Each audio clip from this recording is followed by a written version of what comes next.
Good morning. It's 7 o'clock. We're going to go ahead and get started. This is the operational briefing for the park incident, August 27th to the 28th, 0700 to 0700. My name is Josh Anderson, Plan Section Chief. Please silence your cell phones, turn down all your radios, and take all sidebar conversations outside the briefing area. First, we're going to cover the incident objectives. Management objectives: provide for emergency personnel and public safety at all times. Protect property improvements and infrastructure. Ensure costs are aligned with mission priorities. Ensure coordinated, timely, and accurate release of public information. Continue to enhance and maintain positive relationships with all local partners, cooperators, and stakeholders. Protect economic, natural, cultural, and heritage resources. Implement fire suppression repair activities in accordance with approved suppression repair plans. Control objectives: keep the fire within the current fire perimeter. Up first, night operations. Morning, everybody. Stephen Ward, Night Operations Incident Management Team 6. So last night we had a small contingent of resources up there in branch 1518. No calls for service. It was a very quiet night. Thanks. And now weather. Hey, good morning. Bob Honish, incident meteorologist for the park incident. As we continue this warming and drying pattern, we did see some more enhanced thermal belt or mid-level warm and dry conditions overnight. Locations like Cohasset up to Lassen Lodge, those middle elevations, only recovering to about 35 to 40% overnight. So drier at those middle elevations. And that warming and drying trend is really the main theme again today. Temperatures up about 5 degrees from yesterday.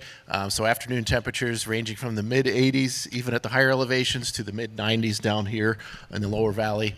Afternoon humidity, a couple percent lower than yesterday, so around 20%, maybe even into the upper teens as you get down to the lowest elevations. Our winds really today and through most of the week are fairly light, so our typical afternoon southerly winds up the valley, southwesterly over the higher terrain and ridge tops, gusts as high as around 15 miles an hour. And again, this trend the next few days, we're kind of in this hot, dry stretch now, a few more degrees warmer tomorrow, and that continues through about Friday. End of report for fire weather. Fire behavior. Good morning, Stephen Vollmer, Fire Behavior Analyst. So with this increase in temperature, the decrease in humidities, we're seeing all those fuels start to dry out. Locally, they're starting to have an uptick in initial attack fires. So all the grass that's out there along Highway 99, the lower portions of 36, all those fuels are primed and ready to sustain a new ignition. Up in the upper elevations, we're going to see that stuff continue to dry out and be able to hold new ignition starting this afternoon. What that means is as you guys are out there doing the suppression repair, doing the tree mitigation, be heads up. Some of those trees might still have heat in it. Some of those cat piles might still have some heat buried in deep down inside. So just be heads up while you're working out there. Look for that hot stuff and let's mitigate it. Safety. Good morning, Jack Warden, Safety Officer. The Safety Shop would like to brief to one point today, and that's fatigue. Over these past few weeks, you've all worked hard to meet our mission. You've changed your sleep cycles and your work to rest cycles. Please take today to evaluate those, ensure you're getting enough rest and getting enough hydration to fight back on fatigue. The second part is mental fatigue. It is our responsibility to check in on ourselves, each other, and our peers around us to see how their well-being is. As a part of Team 6, we have peer support available to you. It doesn't matter who you work for, who you are, or what you're doing here on the incident. They're available to us just to your left past the entrance to the camp. So please take your time today, check on yourself, check on your crews, and have a safe shift. Air operations. Good morning, Tom Swanson, Air Operations. We currently have 4 helicopters assigned to the incident to support any water dropping request, recon, and to support initial attack in the area. Any requests go direct to Park Communications, and we also have 24-hour day and night hoist capability. Medical. Good morning, Luke McAlpine Medical. Going out today, we're going to have 3 teams of line medics, 1 REMS team, and 1 ambulance. Back here at base camp, we have CalMat and MERT set up for all medical supplies and treatment. The potential of you coming across a medical emergency in your division today is just as high as it was a week ago. Please take the time to review the medical reporting procedures so we can get that patient to definitive care in the quickest amount of time possible. Thank you. Communications. Good morning, Ryan Clausen, Communications. Please turn to pages 45 and 46. There's no change in the comms plan, but here is the tactical assignments for your divisions. Division Whiskey X-Ray, CDF TAC 20. Division Quebec Uniform, V-Fire 24. Hazard Tree Group, NIFC TAC 2. Fire Suppression Repair, NIFC TAC 3. In Butte Patrol Group, CDF TAC 24. Division Charlie Echo Foxtrot, NIFC TAC 5. Butte Fire Suppression Repair, NIFC TAC 6. And in all divisions, air to ground will be CDF air to ground 8. Thank you. And now logistics. Good morning, Brian Louise, Logistics. Just a reminder, if you have anything at the saw shop, please make sure you get that picked up this morning on your way out. The saw shop closes today, end of business. Additionally, we've noticed that it was a little difficult getting out of camp yesterday, so we will have folks in place out there to help you guys leave camp and move on your way safely. Thank you and have a good day. Training. Good morning, Anthony Masuko, Training Specialist for the Park. Your training message is on page 67 of your IAP. To validate your training record, please come by with your task book evaluation record and your ICS 225. Even if you're sticking around after we're gone tomorrow, come by and validate your training record. You do not need to wait for any designated demob time or the end of your assignment to come see us and validate that training record. Tie in with your trainer, get the paperwork, come see us. Have a safe shift. And now liaison.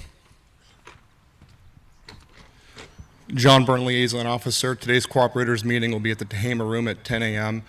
We heard from safety how important our mental health is, and what I'm thankful for today is our Employee Support Services team. And I would like to recognize Jill, Nicole, and John for their outstanding effort to take care of all of us. It's important that we go home in the same way we came here mentally. So if you haven't had a chance to check in with yourself and your family, please do so. The trailer's located to your left. Thank you and have a good shift. Information. Good morning, Mike Friend, Public Information Officer. If you'll turn to page 50 in your IAP, I have some updated numbers for you. We're currently at 85% containment, 429,603 acres. Total personnel is 2,158. We still have a couple more packages at the PIO trailer for your pickup, which is PIO trailer is on my right and on your left. Please do not continue to order any more packages to ship to the base camp, as we'll be transitioning to the local unit. Thank you. And now your incident assignments with operations. Good morning, Mark Thomas, Resources. Good morning, Mo Kazal, Team 6 Operations. Assignments for Tehama Zone, Branch 1518, Matthews. Here. White, Trainee. Here. Tehama, Quebec, Prater. Here. Tehama X-Ray, Dietz.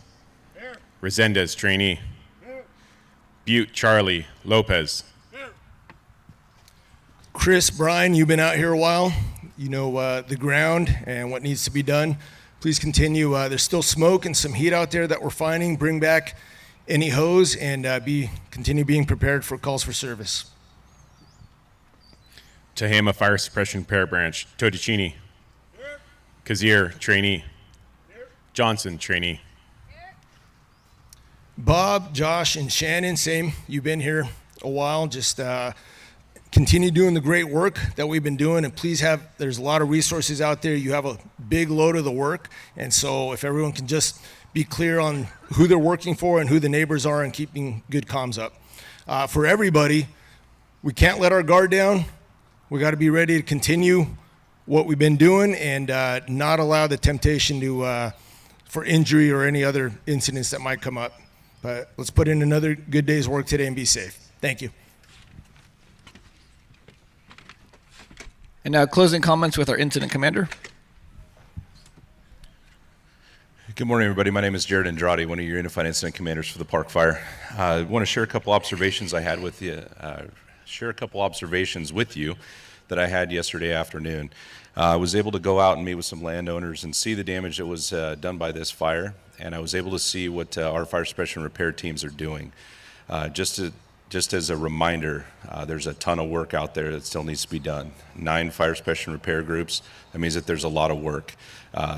It was amazing to see the landowners and the folks out there, the appreciation that they have for the folks that you guys are here, and the work and effort that you're putting into the recovery side of this fire. So please let that be a reminder to you today while you're out there, what you're doing here and why you're doing it. The second observation I had yesterday was coming off of the north side of the fire on the plateau. I look over and I see a smoke column coming up from the Shasta Trinity unit. 3-acre fire, but that is a simple reminder that the dangers and hazards of that fire starting still exist out there. So just be aware of that while you're out there working today. You heard that there's still heat out there, piles, etc. So just be aware of that. All right. So with those things, please let those be the motivations for the day, and just remember to stay engaged, stay focused. Take care. Just a couple reminders before you go to your breakouts. All unassigned resources meet with the resource unit leaders. Cooperators meeting today at 10 o'clock. Next planning meeting in the afternoon at 1700, and next operational briefing right here at 0700. Have a safe shift.